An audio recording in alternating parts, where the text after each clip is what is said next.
আজ আমি তোমাদের রিকোয়েস্টে একটা ভিডিও বানাচ্ছি। বেশ কিছুদিন আগে আমি ডিটক্স ওয়াটারের ছবি পোস্ট করেছিলাম, সেখানে বেশ অনেকেই জানতে চাইছিল যে দিদি ভাই তুমি কিভাবে ডিটক্স ওয়াটার বানাও সেটা যদি একটু ভিডিওর মাধ্যমে শেয়ার করো। তো চলো আজকের ভিডিওটা পুরোটাই তোমাদের জন্য, ভিডিওটা শুরু করা যাক।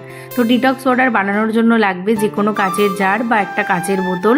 তো তার মধ্যে দিয়ে দিতে হবে শসা, গাজর আর বিট, এগুলো হচ্ছে মেন উপকরণ। তো সেগুলোকে কিন্তু আমি গ্রেট করে নিয়েছি, তোমরা চাইলে স্লাইস করেও কেটে নিতে পারো, তবে আমার ম্যাম যেটা বলেছে বা আমারও যেটা মনে হয় এরকম স্লাইস করে দেওয়ার থেকে গ্রেট করে দিলে জিনিসটা শরীরের মধ্যে বেশি ভালো কাজ হয়। তো তার জন্য আমি সব কিছুকে গ্রেট করে নিয়েছি। এরপর ওই বোতলের মধ্যে দিয়ে দিলাম গ্রেট করে রাখা গাজর, গ্রেট করে রাখা বিট এবং গ্রেট করে রাখা শসা। তো সব উপকরণগুলোকে বোতলের মধ্যে দিয়ে তারপর দিয়ে নিয়েছিলাম 1 লিটার জল, আর এটা 1 লিটার জলেই বানাতে হয়। তাছাড়াও দিয়েছিলাম আদার স্লাইস এবং অল্প একটু কাঁচা হলুদের স্লাইস, যেগুলোকে আমি হালকা থেতো করে দিয়েছিলাম। এছাড়াও দিয়েছিলাম 1 চামচ চিয়া সিড, আর দিয়েছিলাম অল্প একটু দারচিনি গুঁড়ো এবং অল্প একটু গোলমরিচ। আমার কাছে পুদিনা পাতা ছিল না, যার জন্য আমি দিতে পারিনি। তোমাদের কাছে থাকলে পুদিনা পাতাটা অবশ্যই দিয়ে দিও, তাহলেই রেডি হয়ে যাবে ডিটক্স ওয়াটার। আর এই ডিটক্স ওয়াটারটা আমি এভাবেই 1 ঘন্টার জন্য রেখে দেব, তারপর আমি এটাকে দুপুরে ভাত খাওয়ার আগে পর্যন্ত খেয়ে নেব।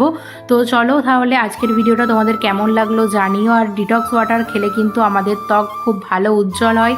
এছাড়াও ডিটক্স ওয়াটার আমাদের ত্বককে হাইড্রেট রাখতে সাহায্য করে, শরীর থেকে দূষিত পদার্থ বের করতে সাহায্য করে।